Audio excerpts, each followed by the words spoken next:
Hello. Hello. Yeah, welcome to episode 5 of my podcast. I've got Ben Weaver with me.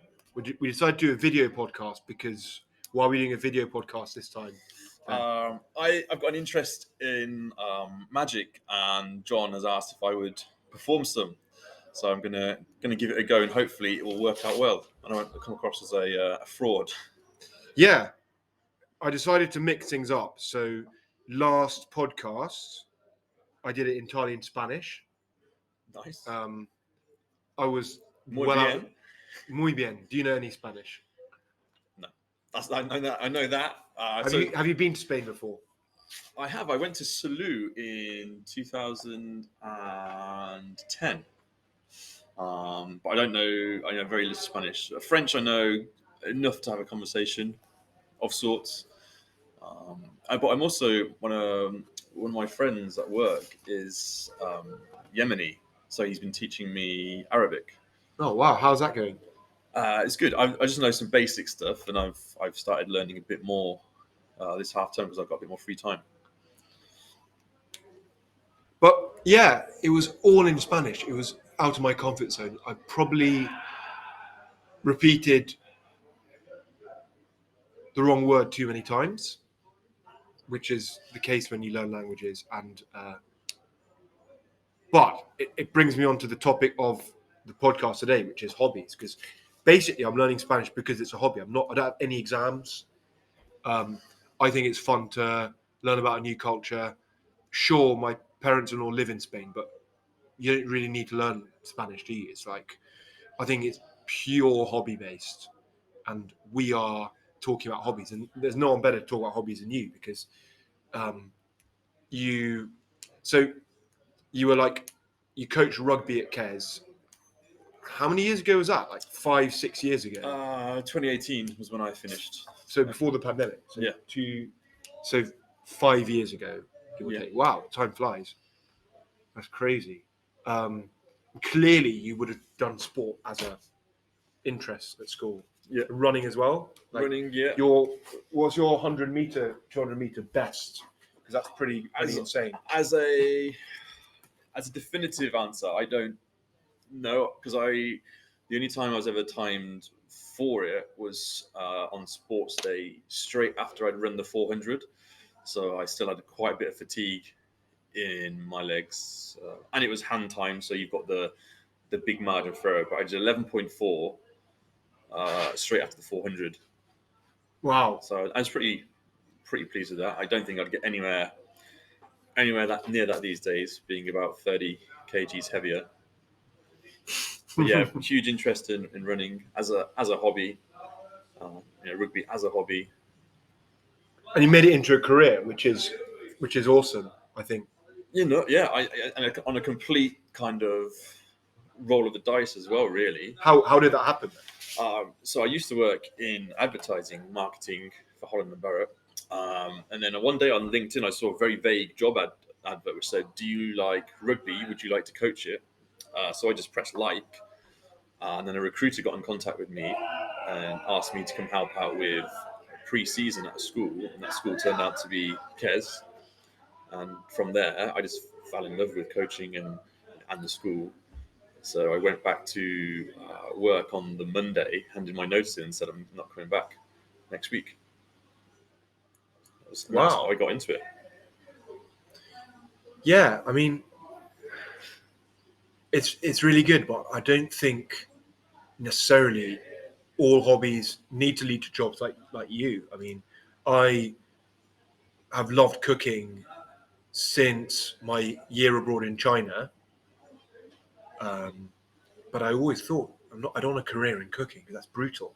Absolutely, being a career as chef, like who wants that? I like cooking because of the process, and I went on Come Dine With Me because I like cooking so much, not because my food is particularly amazing or anything else. I end up coming second because the guests waited 4 hours. But, I love like making a tandoor chimney outside and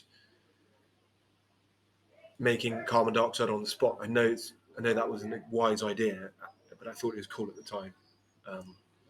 but it's just about pushing the boundaries, isn't it? Hobbies. Yeah, and you see that a lot on shows like MasterChef. You get the odd one or two who go on it to kind of be noticed, and hopefully it's a platform for them to make a career out of it. But most of them say they just love cooking and they want to share their cooking style with everybody. And they say, if they get kicked out after the end of an episode, they say, I don't care because I just wanted to share my cooking. So yeah, like you say, you don't have to make your hobby a profession or get paid from it. It's just about what can you do with it? Where can you take it? How far can you push yourself? What do you think is important about hobbies? Because I tend to get stuck into hobbies and go push them too far.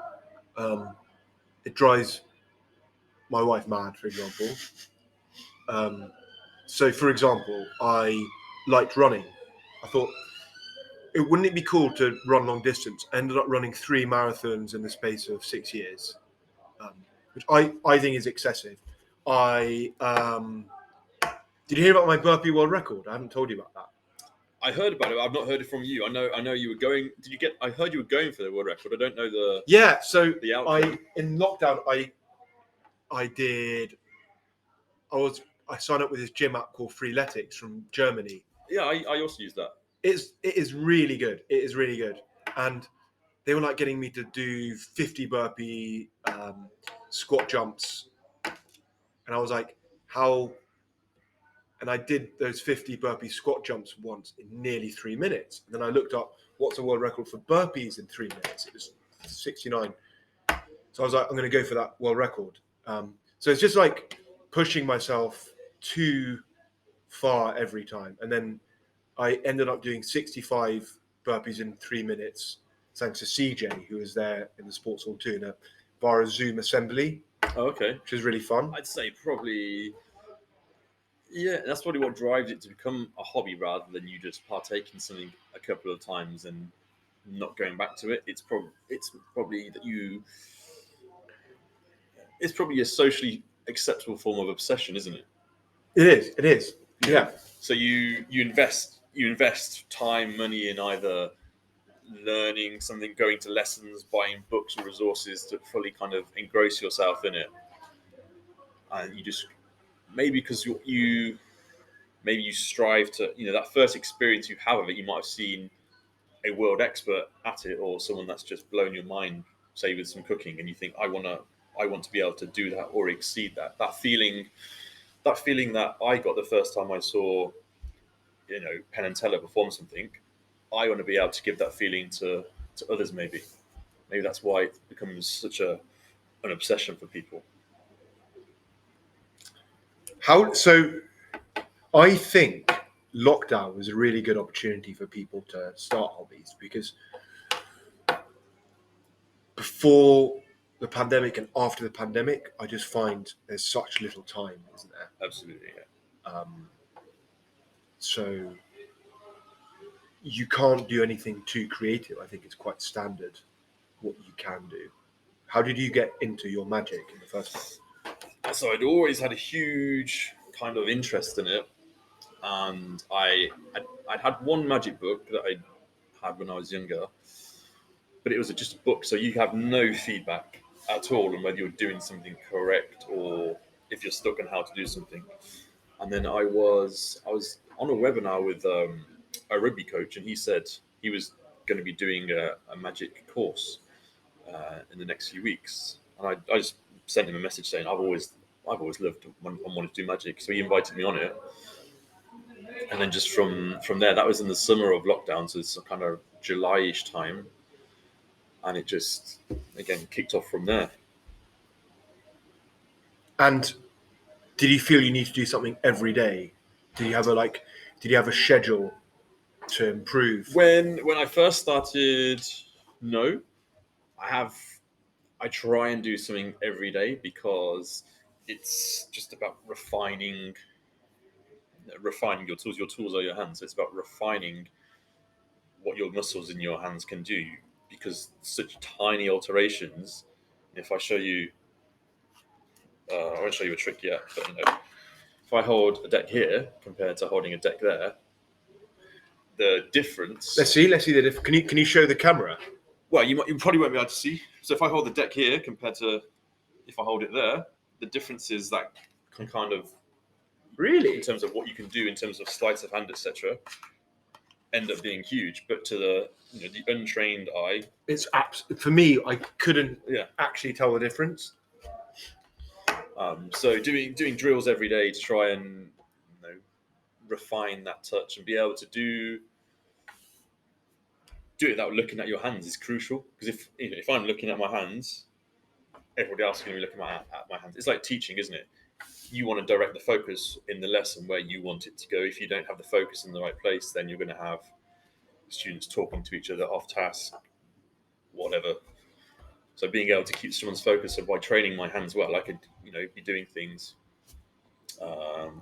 whilst talking to you, and then that would have been a good actual example. I could have been doing it and then missed that shot. Harder on camera though, because how do you know? How can you draw the? You have to draw the viewer of the video's attention. Yeah. So that's especially on YouTube, like YouTube Magic. That must be tough. Yeah. So that is a lot more difficult, definitely, because obviously you, with an actual audience in person, it's very easy for you to gauge their body language, where they're looking and how they're reacting. Whereas on camera, you can't make direct eye contact with them. You can't fix their gaze. So it can be a bit more difficult on camera. Definitely. Have you done much magic like live? So when I went after lockdown finished, I started using it in my lessons. Wow.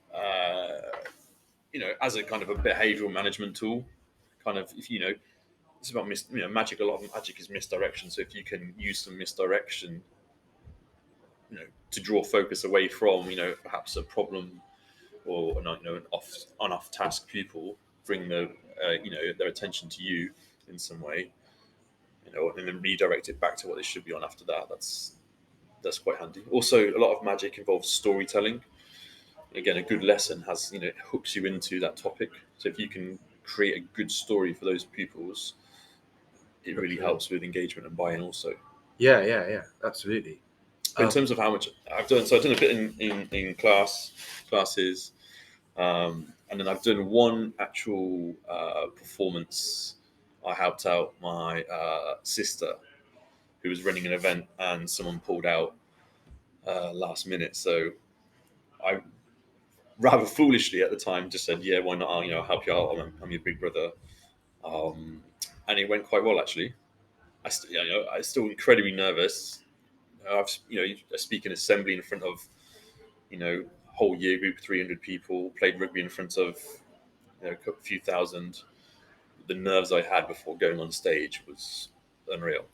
Yeah, I bet. But it must have been really good afterwards to kind of. It was kind of difficult to process because I remember kind of being announced, going out there, and then it's all kind of a bit of a haze, and then all of a sudden that was one moment I was getting ready to go out, and then the next moment I was backstage again. I guess because you're just in that flow state where Yeah.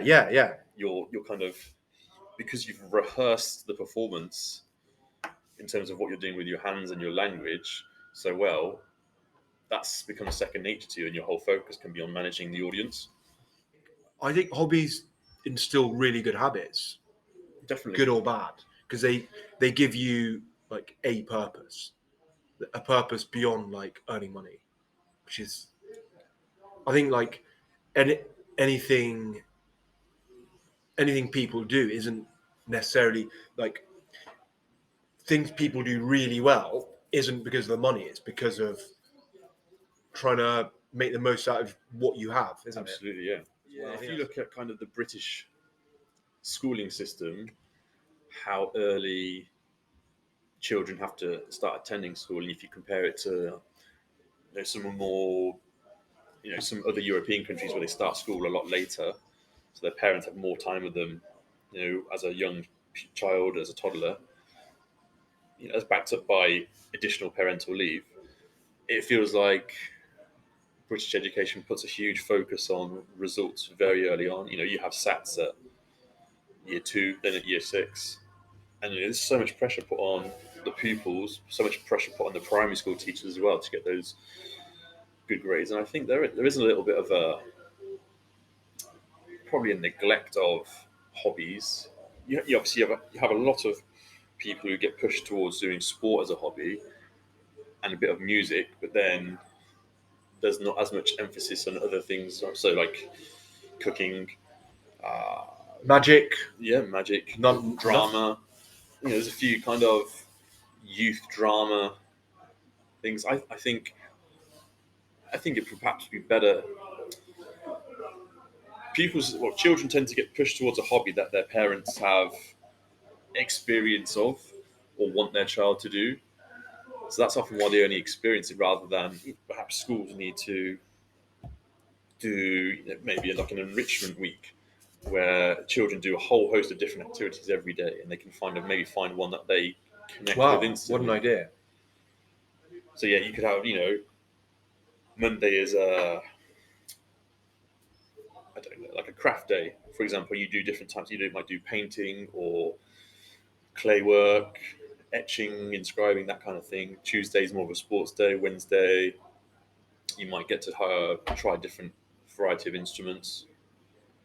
With parents having jobs, it's often difficult for a lot of parents to find the time to enhance that hobby or that love. So they might not have the time to. They might want to have the time, but they just might not have the opportunity to give their child the time for that child to fully fall in love with that hobby and develop it into something that you want something to last, have a lifelong appreciation for something. And that's something I see a lot in PE. Is for whatever reason, a pupil might not enjoy PE, their primary school experience, and then parents might say, "Well, it's fine. I wasn't good at PE at school, so you don't have to be." But it shouldn't be like that, because physical education is about your physical well-being, your ability to. It's not about being good at sport, because sport and physical education, whilst they have similarities, they're not the same.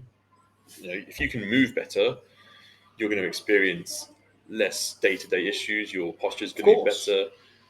Your health is going to be better. You will appreciate being able to move. Why do so many elderly people fall over and break an arm or their hip? Because they move less as they're older, because they don't have that love for continuing movement into their life. If they continued moving throughout their life, their chance of falling is going to be greatly reduced, so they don't end up immobilized. I think hobbies now are even more vital than ever. The reason is you've got um, artificial intelligence. Suddenly, artificial intelligence can do a lot more than we can in terms of reading and writing. So things that the education system used to value, how good is your comprehension? How good is your writing? Guess what? AI can do that. Mm. How good is reading spreadsheets, processing numbers? AI can do that better.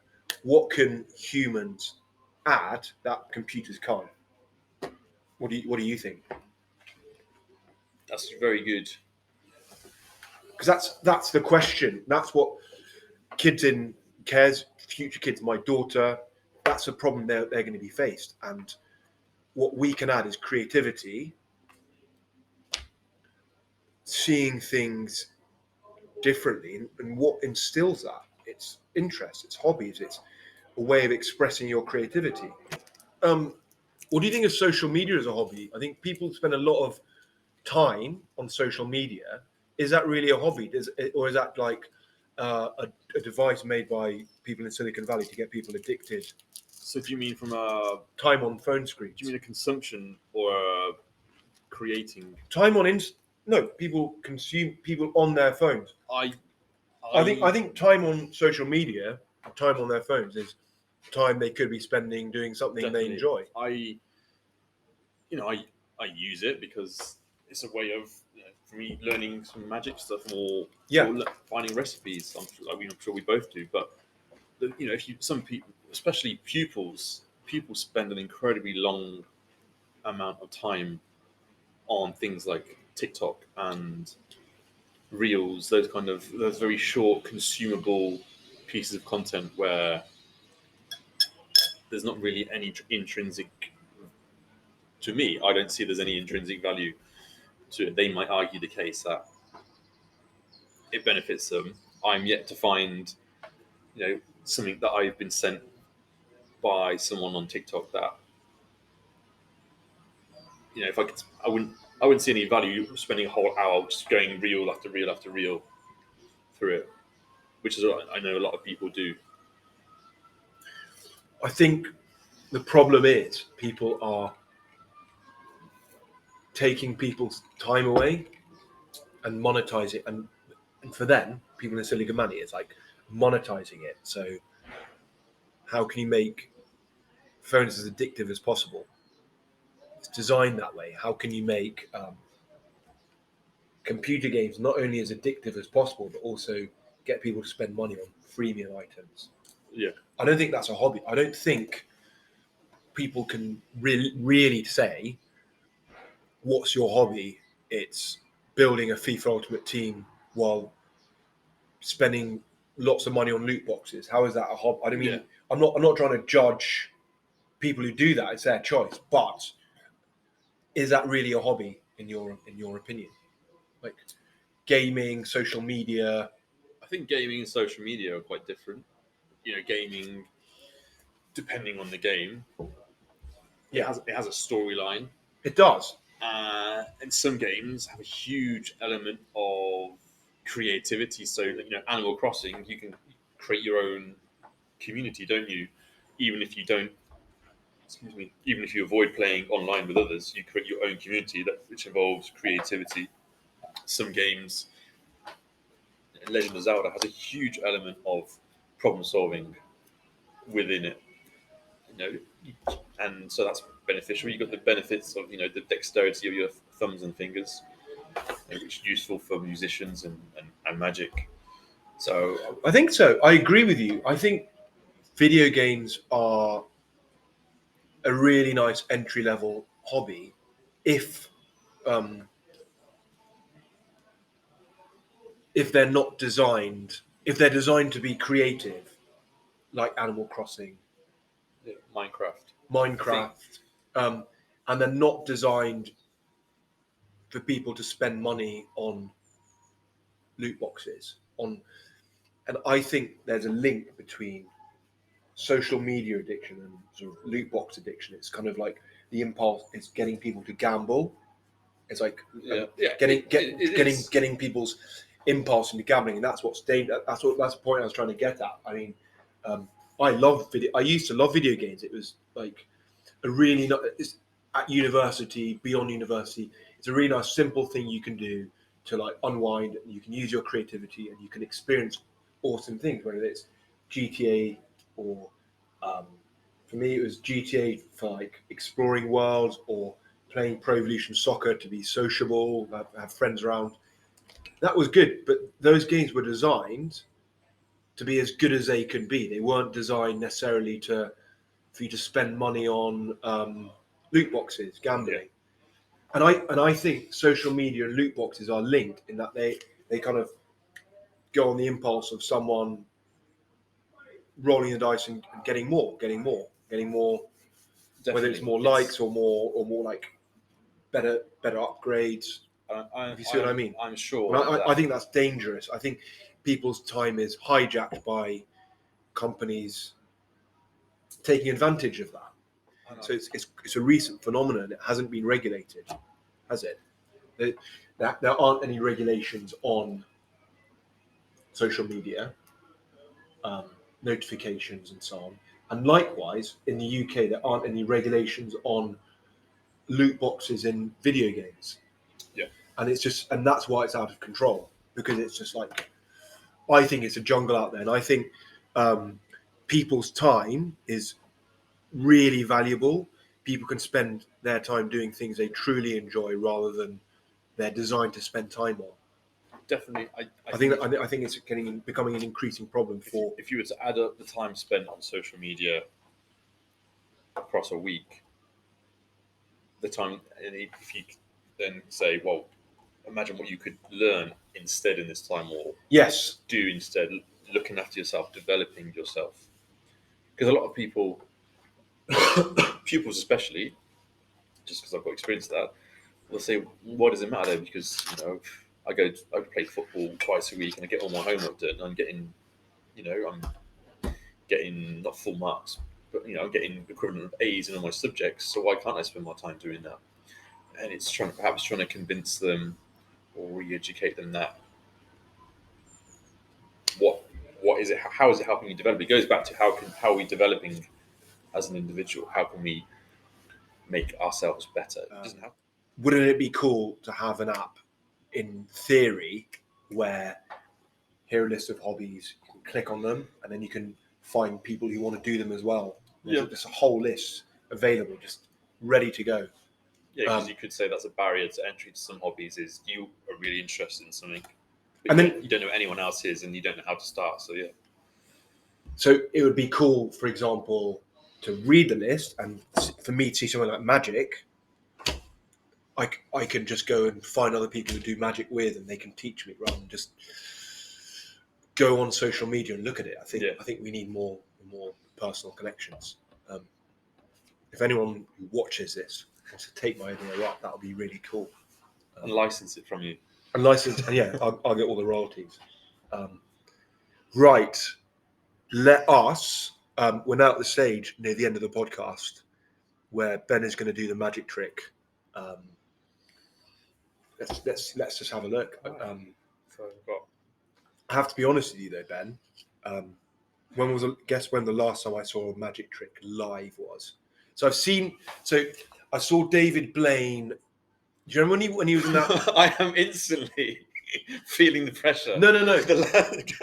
Do you remember when David Blaine was in that? The glass box. In that glass box in the tent. I happened to be in London for that. Okay. I thought that was a bit of a con because he was like drinking something and it probably had lots of glucose or yeah, it would have had glucose, amino acids, and things he needs to. So him saying that, "Oh, I'm going to be in a box without any food or water," was Right. So obviously I've got hundreds of packs of cards at home. But why do you need hundreds of packs? Is it just each one has a different feel, or some feel different. Some just have different back designs.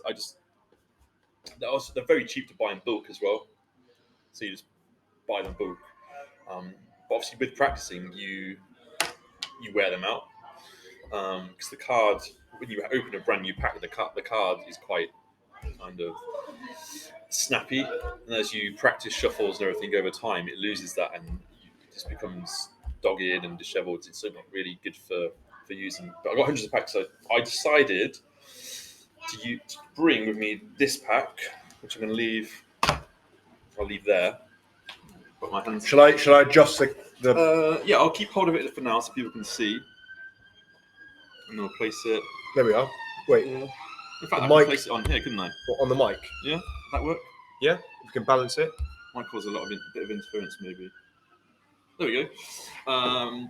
Wow. So, cool. Do you know how many cards are in a pack of cards? That's a horrible question because it's probably a really obvious answer. 56. Close, 52. 52. Well, there's 52 cards with faces. Some cards do have 56 because of how they are actually printed and packed now. Does that include jokers? Not including jokers. So it will include 56 actually because of how they're packed and made. They're made on one big sheet, and to get the optimal amount of cards out of this sheet, they have 56 because they have normally 2 advertising cards, 2 jokers, and then 52 faces. Oh. But I've only got 52 in here. So what you are going to do, because I love... Is the camera okay? Should I move it up? It should be okay for there. So on my phone, I've got lots of lists I've created. So I want you to come up with any number, random, between 1 and 52. Like, I don't know, pick how many electrons are in like the outer shell of your favorite element, maybe. I like chemistry, but I'm not that into chemistry. I've got a number. Do I tell you the number? Yeah, tell me the number. 34. 34. So we're going to open up the Notes app. So you can see I've got these different lists here. I've got commonly selected card, which I've created. So you said 34, was it? Yeah. So what 34 is the. 3 of hearts. I can show this on the camera. I think should be able to hopefully see. Is it focusing it? Don't know. Yep, there we are. Focused. So we'll leave that there. Oop. So tell you what, let's pick these cards back up. I'm going to do this in view. So remember, I chose this pack for a reason. So that's empty. So 3 of hearts. All these cards. Yep. Okay, are red. There we go. Apart from, they're all facing that way. Apart from this one, the 3 of hearts, which is a card. Yeah. That you picked from that list. So not only did I make 3 of hearts, that number, turn the other way, I also made it the only blue card in the entire pack.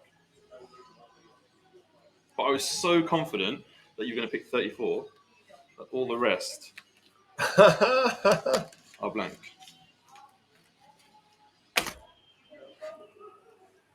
What about that card? That's also blank, sorry. Okay. Wow.